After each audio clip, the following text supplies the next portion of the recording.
Hello, my wonderful viewers, and welcome to another episode of Betty Adams Overanalyzes. Today, we're going to take a spoilery look at Chapter 27 of Doron Dororon. Alrighty, as usual, we will have a short spoiler-free section, should last about 2 minutes. Then we'll get into the meteor spoiler section. Alright, this chapter is a giant neon sign that spells out suspicious over a question mark. What do I mean by that? In this chapter, we have several classic tropes lined up in a row to create a negative space where a plot is going on. A plot within a plot, rather. And this is very excellent world building in my opinion. Again, it's using those super basic Shonen Jump battle manga tropes. You've got an old mentor, you've got a very suspicious organization, you've got such a classic simplistic, glaringly simplistic, obviously simplistic setup that the fact that no one questions it in story is itself very suspicious because, again, this is a pretty simple Shonen Jump manga, but it's been consistently fairly well written. The people react in the manga as people would in real life.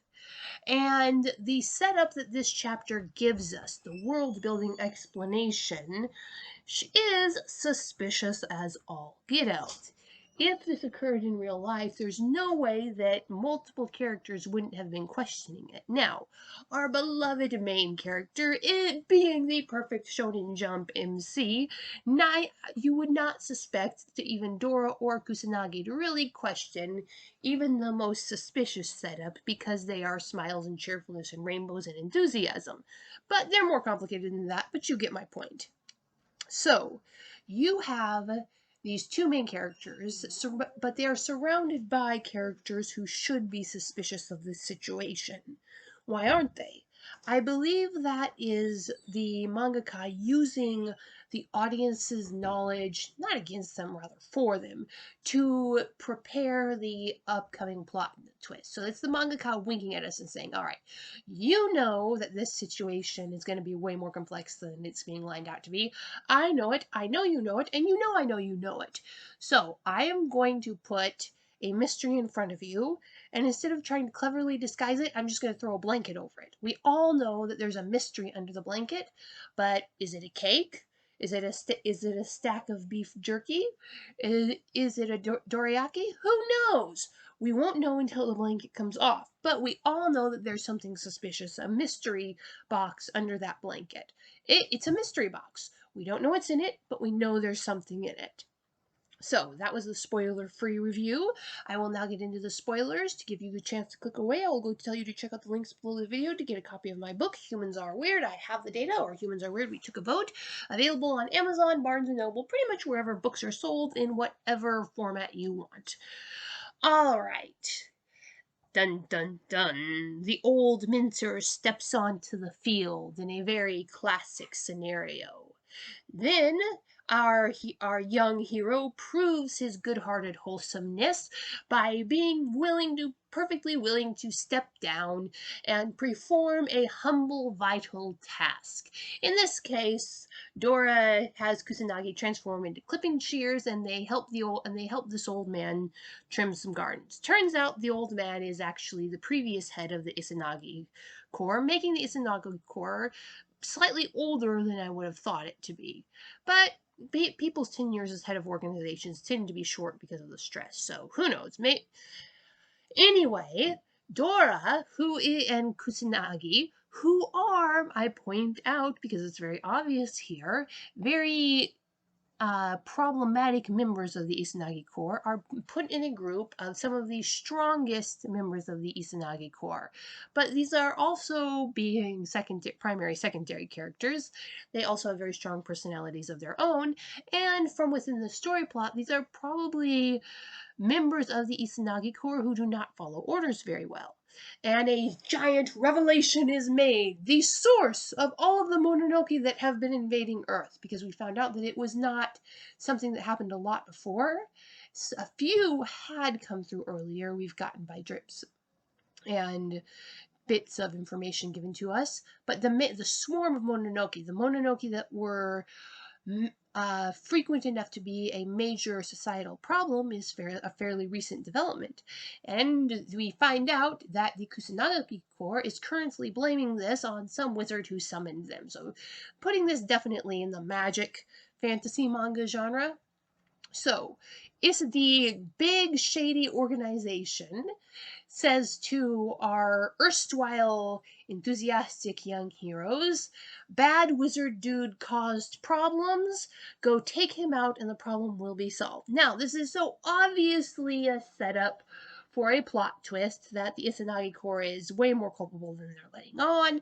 The big bad wizard guy is either not as big and bad, or was not alone in his big bad, or might have even been trying to solve the problem and he's being their scapegoat. But the wizard guy wrapped in bandages, that dude, the mangaka might have well printed scapegoat across his face. I mean, I can't read Japanese kanji.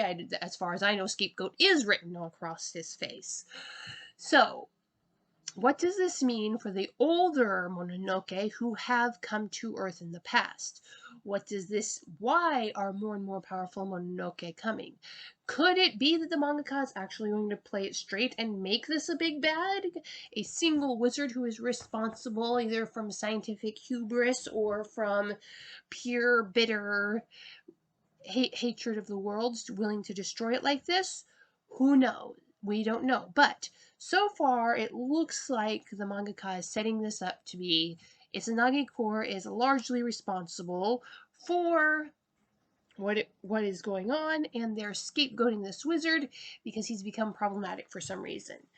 But maybe the Izanagi Corps was only incidentally involved. Maybe they were primarily involved. Maybe creepy wizard guy is actually the big bad. Maybe he is just a scapegoat. We have a corkscrew plot twist here. We can see it coming, but we know we can't see which way it's going to turn, but we know eventually where it's going. It's like driving down a dark highway and seeing a deer standing frozen in the road.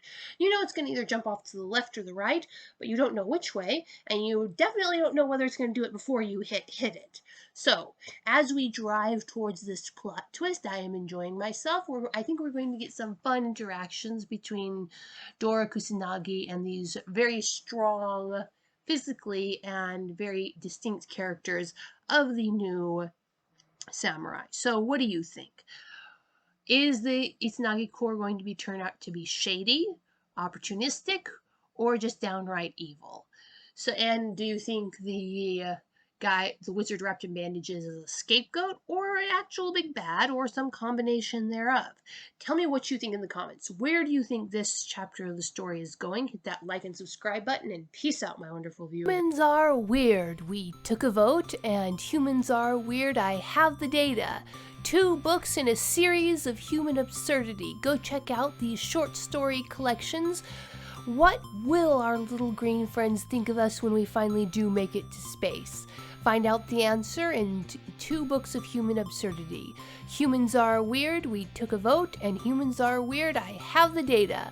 Available on Amazon, Barnes & Noble, Kobo, and Google Play.